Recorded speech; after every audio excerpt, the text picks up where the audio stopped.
有6亿人每个月的收入也就是1000元，1000元在一个中等城市可能租房都困难。 지난 2020년 우리 국회 격인 전인대 폐막 기자회견에서 리커창 당시 총리가 한 발언입니다. 那些 중국 정부가 공개하지 않은 내용인데다 시진핑 주석이 자랑해온 샤오캉, 즉 풍족한 중국 사회를 정면 반박하는 소신 발언으로 읽히면서 큰 파장을 낳았습니다.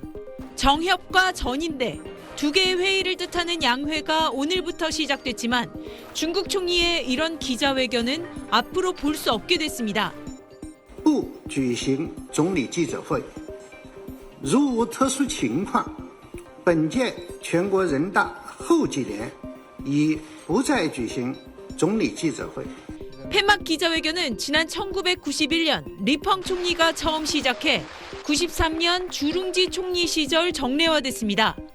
생방송으로 송출이 되는데 취재가 어려운 중국에서 서열 2위인 총리가 내외신 기자들의 질문에 답해 양회의 하이라이트로 꼽혀왔습니다.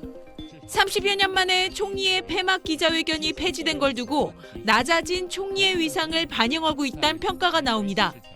개혁 개방 이후 정치와 외교는 국가주석이, 경제는 총리가 맡아왔지만 시진핑 주석은 내수 진작과 부동산 경기 활성화 등 경제 분야도 직접 챙기고 있습니다.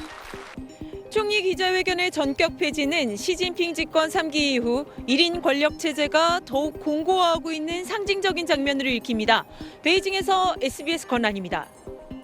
세계의 공장 중국 광둥성이 올 1분기 1,500여 개 프로젝트에 약 1조 위안, 우리 돈 184조를 투입한다는 계획을 발표했습니다. 坚持把创新落到企业上、产业上、发展上，培育发展新质生产力，不断为广东高质量发展提供新动能。 산둥성 진안시와 빈저우시를 잇는 고속철도 건설엔 최근 국영은행이 2억 5천만 위안, 약 460여억 원 대출을 승인했습니다. 3月底、4月初是我们济民高铁三标大干时期，可能需要2.2个亿到2.6个亿之间。 오늘 개막하는 최대 연례 정치 행사 양회를 앞두고 중국 당국이 각종 경기 부양책을 쏟아냈습니다. 양회에서 가장 주목받는 건 올해 경제 성장률 전망치 발표인데 경기 침체가 이어지고 있는 상황에서 지난해와 같은 5% 수준을 맞추기 위해 포석을 마련한 걸로 풀이됩니다. 이번 양회에서 지방정부 재정 적자를 비롯해 부동산, 증시, 외국인 투자 등 중국이 고전을 면치 못하고 있는 분야에 대대적인 추가 부양책이 나올지도 관심입니다. 또 시진핑 주석이 강조하고 있는 고품질 발전이 어떤 방식으로 구체화될지, 대대적인 정책 전환으로 이어질지에도 시선이 쏠리고 있습니다. 양회는 오늘 최고정책자문기구 정협을 시작으로 내일 우리 국회 격인 전인대가 개막되며 약 일주일 동안 이어집니다. 베이징에서 SBS 권란입니다. 리커창 전 중국 총리가 지난달 27일 향년 68세로 갑자기 사망했습니다. 한때 시진핑 주석의 경쟁자로 스포트라이트를 받았지만 시 주석의 1인 체제에서는 만년 2인자로 머물던 리 전 총리. 하지만 그의 죽음 이후 중국 각지에서는 리 전 총리를 추모하는 열기가 예상을 뛰어넘을 정도로 뜨겁게 또 빠르게 번지고 있습니다. 긴장한 중국 당국이 이런 분위기를 통제하는 듯한 모습도 보이는데요. 리커창 전 총리의 죽음을 두고 지금 중국에서는 무슨 일이 벌어지고 있는 걸까요? 현장에서 전해오는 따끈한 글로벌 뉴스, 온더스팟 글로벌 핫라인. 오늘은 베이징 정영태 특파원을 연결해 취재한 내용 물어봤습니다.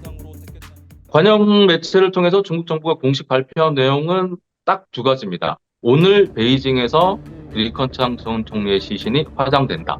몇 시에, 어디서, 어떤 식으로, 누가 참여한다, 이런 내용은 아예 없고요. 제가 오늘 아침에 안 그래도 베이징 시내를 둘러보고 왔는데 분위기가 어떤지 해서 확실히 굉장히 긴장된 분위기 속에서 경계가 삼어밴진 상태고요. 1호선이라는 지하철 라인이 있는데 이 1호선 라인에 천안문 동서역이 있습니다. 오늘은 아침부터 천안문 동서역은 정차하지 않는다. 그냥 통과한다. 이런 안내 방송이 나왔고 실제로 그 두 역은 지하철이 통과하지 않고 그냥 통과하는 상태입니다. 천안문 광장이 중국 정치에서 굉장히 중요한 장소잖아요. 많은 대중들이 모여서 일종의 반체제 시위를 했던 곳이기도 하기 때문에 동서역, 지하철역을 모두 폐쇄하고 무정차 통과하고 있는 상황입니다.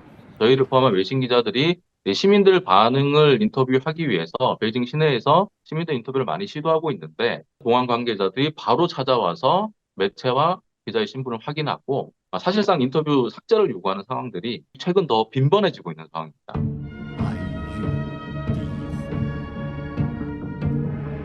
正厅上方悬挂着。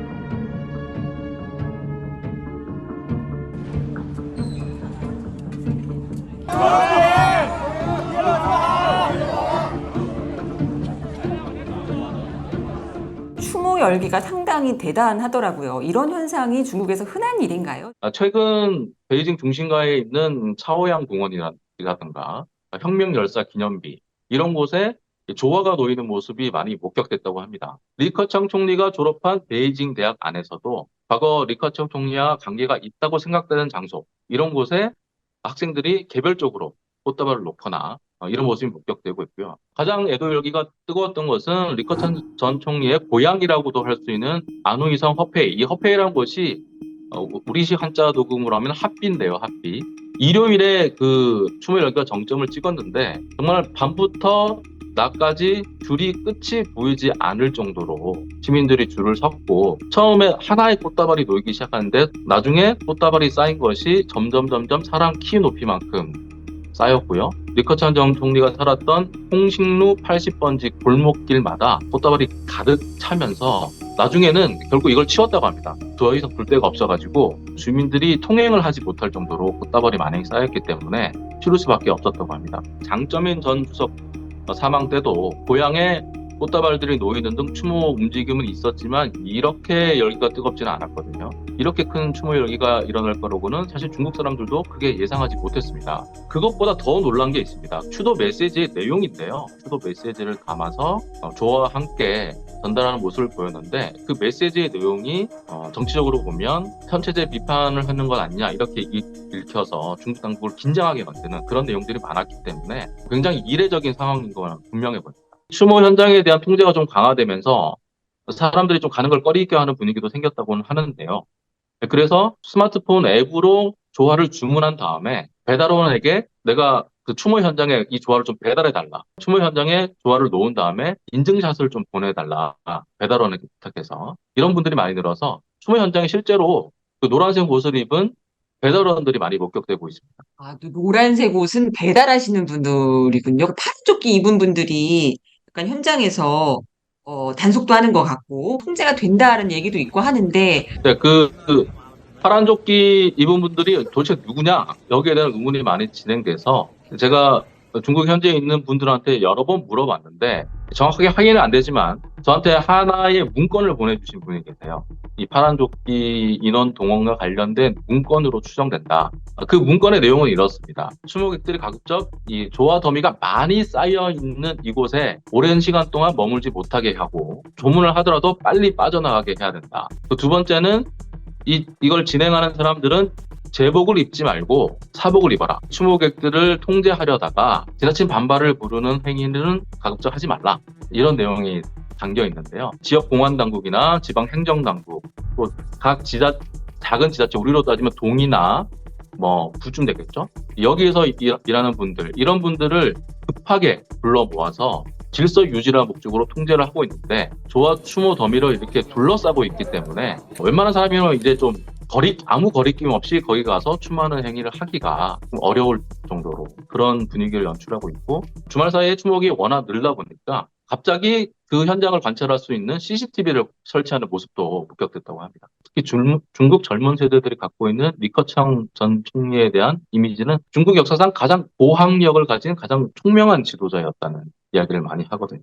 리커창 전 총리는 중국 지도자로는 드물게 중국의 유명 대학인 베이징 대학에서 석박사 학위를 취득했고 경제학 논문으로 중국에서 가장 최고 권위 있는 상을 타기도 했던 사람입니다. 학창 시절부터 영어에 능통해서 법학 관련 외국 책을 직접 번역해서 출간한 적이 있을 정도로 가장 총명한 중국 지도자, 가장 학력이 높은 중국 지도자라는 이미지를 갖고 있습니다. 굉장히 똑똑하고 젊은 시절부터 중국의 핵심 조직 중에 하나인 공산주의 청년단, 즉 공청단의 핵심 요직을 빠르게 차지하면서 정말 엘리트 정치인의 포스를 걸었단 말입니다. 하지만 혁명 1세대의 자녀들로 혁명의 유산을 받아서 그게 정치적 자산이 되는 일반 태자당이라고 합니다. 이런 계파와는 차별점을 보이고 있는 것이죠.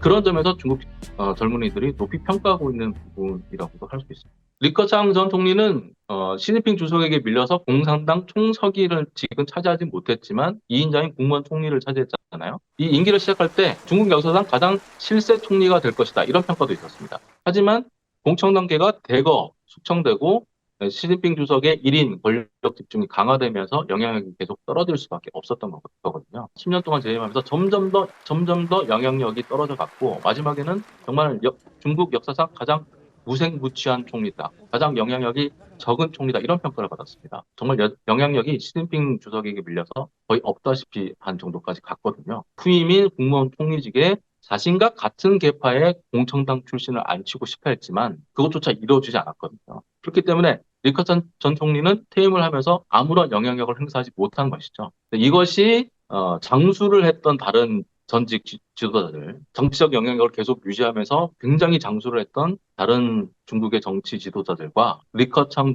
전 총리가 비교적 이런 나이에 사망한 이런 차이점을 만든 건 아니냐, 이런 이야기를 하시는 분들도 있었습니다. 每个月的收入也就是1000元，1000元，在一个中等城市，可能租房都困难。 2020년은 시진핑 주석이 집권 2기를 마무리해가는 시점이었고 샤오캉 사회라고 부르는 절대 빈곤을 해소했다라는 성과를 내세우고 있을 때거든요. 그런데 중국 국민 가운데 적은 사람도 아니고 절반에 가까운 6억 명의 월 수입이 1000유안밖에 안 된다라는 것은 전 세계에 큰 충격을 준 발언이었고 리커창 전 총리가 시진핑 주석의 성과에 대해서 정면으로 반박하는 거 아니냐, 이런 해석을 낳게 했습니다. 코로나 때 특히 강렬한 인상을 남겼다고 할 수 있습니다. 코로나가 중국 국민들의 생활에 많은 영향을 미쳤고 특히 강력한 봉쇄 정책을 통해서 중국은 코로나를 막아내려고 했잖아요. 지금도 현 시진핑 주석의 최대 성과로 내세우고 있는 부분이기도 합니다. 하지만 그 강력한 봉쇄 정책으로 인해서 경제가 망가지면서 국민들이 굉장히 많은 고통을 겪었고 부모님이나 친지가 장례식이 생겨도 조문조차 할 수 없는 그런 강력한 방역 정책 때문에 안타까운 사연들도 굉장히 많았거든요. 이런 아픔을 짚어준 사람이 리커창 총리였다는 걸로 뒤늦게 회자되고 있는 거예요. 우한의 코로나가 심각해지고 와서 처음으로 그 우한 현장을 찾은 지도자가 바로 리커창 전 총리였습니다. 시진핑 주석은 리커창 전 총리보다 한 달 정도 지나서 어느 정도 사태가 진정되고 나서 현장을 방문했거든요. 리커창 전 총리가 방문했던 시점은 인간 간의 전염이 되느냐, 호흡기로 전염이 되느냐조차 불확실했던 상황이었습니다. 그때 리 전 총리가 우한 현장을 방문해서 의료진들을 격려하고 그가 현장 방문을 마친 뒤에 중국 당국이 인간 간에 전염될 수 있다, 호흡기로 전염될 수 있다는 발표를 하기도 했습니다. 리커창 전 총리가 최근에 내놓은 발언이 현재 중국 경제가 우한 사태 때보다 더 어렵다. 방역 지상주의가 경제를 망치게 해서는 안 된다. 이런 발언을 내놓은 거잖아요. 중국이 봉쇄역 방역 정책으로 어느 정도 성과를 가졌다고 자평하고 있지만 그걸 푸는 시기를 너무 늦췄기 때문에 경제가 망가진 게 된 거 아니냐. 이런 생각이 중국 국민들이 좀 갖고 있고 그렇기 때문에 리커창 전 총리의 행보가 지금 더 회자되는 이유도 있다고. 사실 리커창 전 총리 개인에 대한 향수 그리고 현재 어떤 국민들이 느끼고 있는 불만 이런 것들이 복합적으로 들어있다고밖에 볼 수 없는데요. 첫 번째, 경제가 너무 어렵다. 부동산 위기에서 촉발된 경제 위기가 지금 어디까지 갈 수 있느냐가 불확실한 상황이고요. 코로나 봉쇄 정책을 풀었는데도 경기가 회복이 안 되고 있습니다. 그렇기 때문에 청년 실업률이 지금 30% 가까워졌다고 하잖아요. 그럼 3명 중에 1명이 실업이라는 이야기인데 경제에 대한 불만들이 지금 계속 쌓이고 있는 거고요. 지금 지방 정부에서는 치안을 담당하는 공안이나 지방 정부 공무원, 소방관 이런 주요 행정직에 대한 월급을 주는 것도 어려운 것도 많이 생기고 있다고 해요. 월급을 심지어 깎은 것도 있고요. 지방정부 재정부터 어려워지고 지방정부 재정이 어려워진다는 거는 중국 국민들의 생활에 직접 다가오는 일이잖아요. 이런 경제에 대한 불만이 많이 쌓여있다는 게 첫 번째고요. 두 번째는 사회 통제가 그동안 너무 강화됐다는 겁니다. 과거 개혁 개방이 정말 속도를 내면서 달려가고 중국 경제가 빠르게 성장하던 시절에는 사회 통제가 이렇게 강했었나? 라는 생각을 하게 된다는 거죠. SNS에서 어떤 자유로운 반응을 할 수 없고 관련 영상들이 지워진다거나 이런 것들을 보면서 중국 국민들이 이렇게 느끼는 거죠. 강한 자신감에 차있던 중국 국민들이 최근 어디 내세울 수 있는 자신감이 많이 떨어졌다. 외국 사람들을 만나면 이런 이야기를 많이 하고 있습니다. 이런 전반적인 사회 정서가 반영되고 있는 게 아닐까 이렇게 생각됩니다. 할로윈 때도 그 상하이에서 그런 푹장한 옷 입은 사람들이 목격이 됐고, 실제로 오늘 외신 영상을 보니까 이제 방역복을 입고 있는 사람들이 눈에 띄었어요. 네, 중국에서 할로윈 때 이런 분장을 한 사람들이 거리에 모여들어서 이 축제를 즐기는 것 자체가 굉장히 이례적인 일입니다.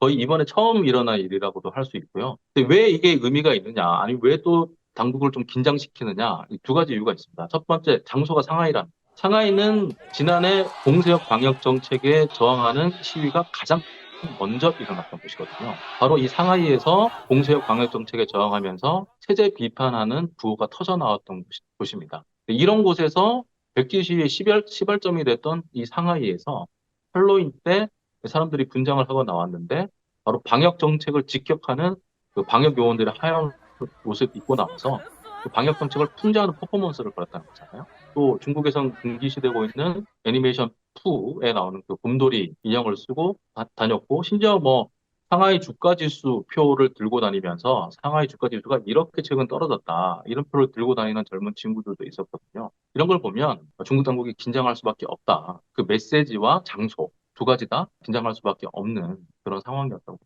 중국에서 대규모 반체제 시위가 벌어졌던 것은 대부분 최고 지도자의 사망과 연관이 있었습니다. 첫 번째 1차 대나무 사태는 1976년에 있었습니다. 주은래 총리가 사망한 것을 계기로 학생들이 그 사람에 대한 재평가, 또 추도 대회를 요구하면서 모이기 시작해가지고 천안문 광장에 수십만이 넘는 사람들이 모이면서 체제에 대한 비판을 이어졌고요. 89년에는 우리가 잘 알듯이 후야오방 총서기에 대한 추모 열기가 대규모 시위로 이어지지 않았습니까? 저우언라이 총리와 후야오방 총서기의 공통점은 2인자였던 겁니다.